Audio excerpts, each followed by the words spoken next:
Kita pernah podcast mengenai Aceh Ya, yang kita sebut sebagai negara termiskin. ya, Ya. ya, Ada yang komen tuh ya. yang butuh penjelasan. Padahal Aceh itu adalah sebagai penghasil emas terbesar tapi dikeruk oleh Jawa atau pemerintah dari zaman Salah. awal. Salah. Penyumbang waktu. Artinya dia gini coy. Gua koreksi dulu.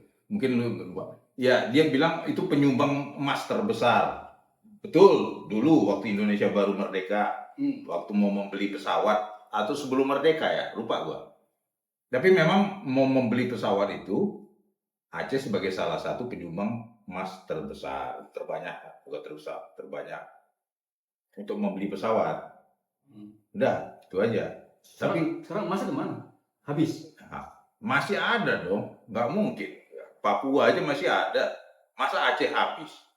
Orang penambangan di sana nggak terlalu kayak masif kayak di Papua, tapi ada. Tapi kenapa masih termiskin? Nah, itu tanya sendiri ke orang Acehnya lah, ke yang komplain itu. Artinya memang dulu penyumbang emas. Daerah lu banyak emas, terus batu-batu jade banyak di situ. Jet Giok. Kualam. Oh, Kuala. Giok, ya. Banyak di situ. Batu mulia, banyak. Sumber daya alam di Aceh, gas, LNG-nya situ besar. Kenapa jadi termiskin? Itu data statistik loh ya. Termiskin di Sumatera. Termiskin di Sumatera nomor 24 di Nusantara. Di Pulau Sumatera itu dia yang paling miskin. Nomor 2 Bengkulu. Artinya dia mau pakai data apa segala macam, ya silakan. Ini memang betul penyumbang emas.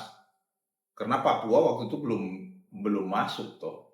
Aceh memang emas dan emas masih ada sampai sekarang. Iya. Tapi masih termiskin di seluruh Indonesia, di seluruh Sumatera. Ya, nomor berapa nih? 24 di Indonesia. Di Nusantara, iya Indonesia. Nomor 10 besar deh menurut gua. Ya. Bukan 24. Iya. Mungkin lu yang benar kali. Gua masih kasih hati aja. Masih kasihan aja. Ya.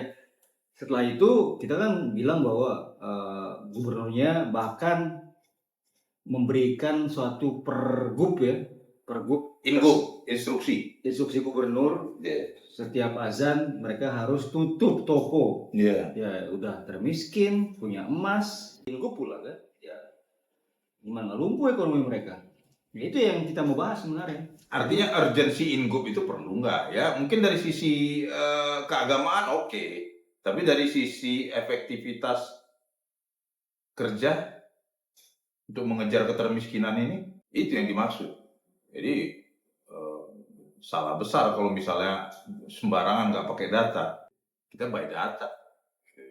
Cuma kita nggak komplit amat. Ngapain kita komplit? Ada yang ahlinya, tanya sama ahlinya sana tuh BPS Aceh kan ada tuh. Memang ada penurunan 14,49 ke 14,23. Ya 0, sekian coy. Ya nggak signifikan. Bahkan sekarang 16 malahan. 16,23 berapa tuh?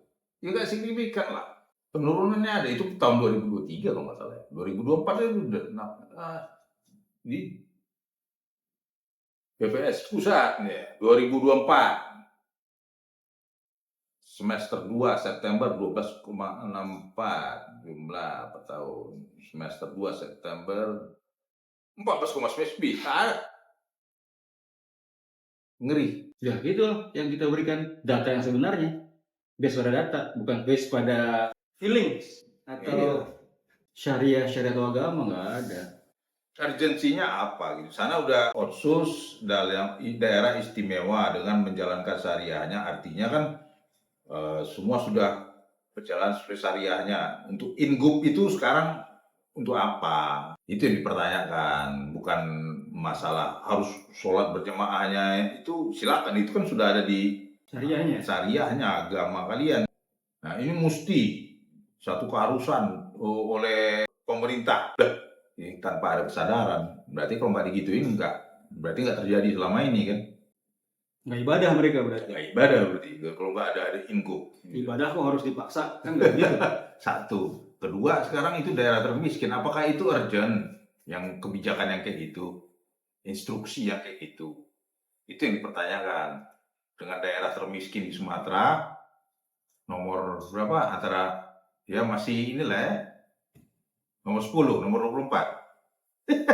10 besar sih katanya. 10 besar. Nah, ntar cek lagi dah di BPS. Ya. Tapi yang pasti di Sumatera dia nomor 1. Ya, Sumatera nomor. Kita lihat nomor Sumatera aja lah dulu. Sumber dayanya banyak. Di situ masih ada Emoy kalau nggak salah. Nah, Emoy. Apa? Sekarang jadi Exxon Mobil.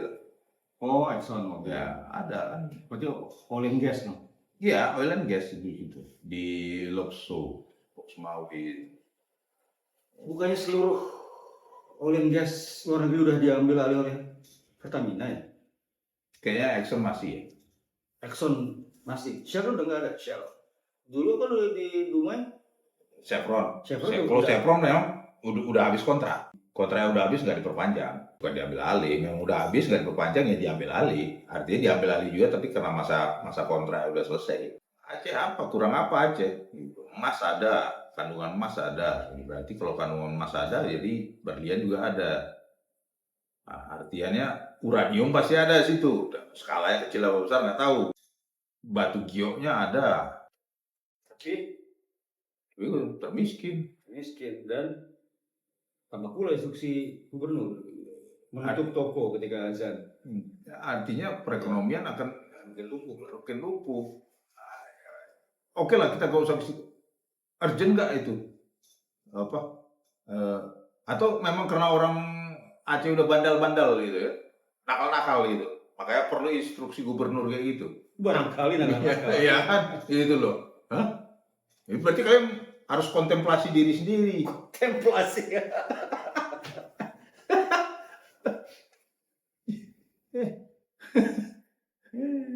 Iya. Introspeksi diri sendiri, itu maksudnya. Itu instruksi gubernur, jadi nanti kayak dulu lagi instruksi presiden, instruksi bapak presiden. Terakhir meleper juga karena dolar kuat kan. Iya, ini aduh, suruh sholat berjamaah apa segala macam, silakan, monggo, itu kan udah diatur oleh syariat agama kali ya, silakan. Nggak perlu instruksi gubernur instruksikan, kita harus membangkitkan daerah ini. Ayo kita termiskin di Sumatera, kita ubah, kita naikkan, kita nomor 3, kita nomor 5, kita nomor 6, kita nomor 7. Sampai jadi yang terkaya kan gitu. Ya terkaya, nggak mungkin. Nggak mungkin terkaya. Banyak daerah lain yang kaya. Ya, tapi nggak apa-apa, ada progres. Ini kita daerah termiskin nih, gimana kita? Oh ya, kita berdoa dan berusaha. Tutup toko. Urgensinya mana? Itu yang dipertanyakan. Kalau logikanya jalan, ya, begitu kawan. Gitu. Jadi datanya jelas, BPS.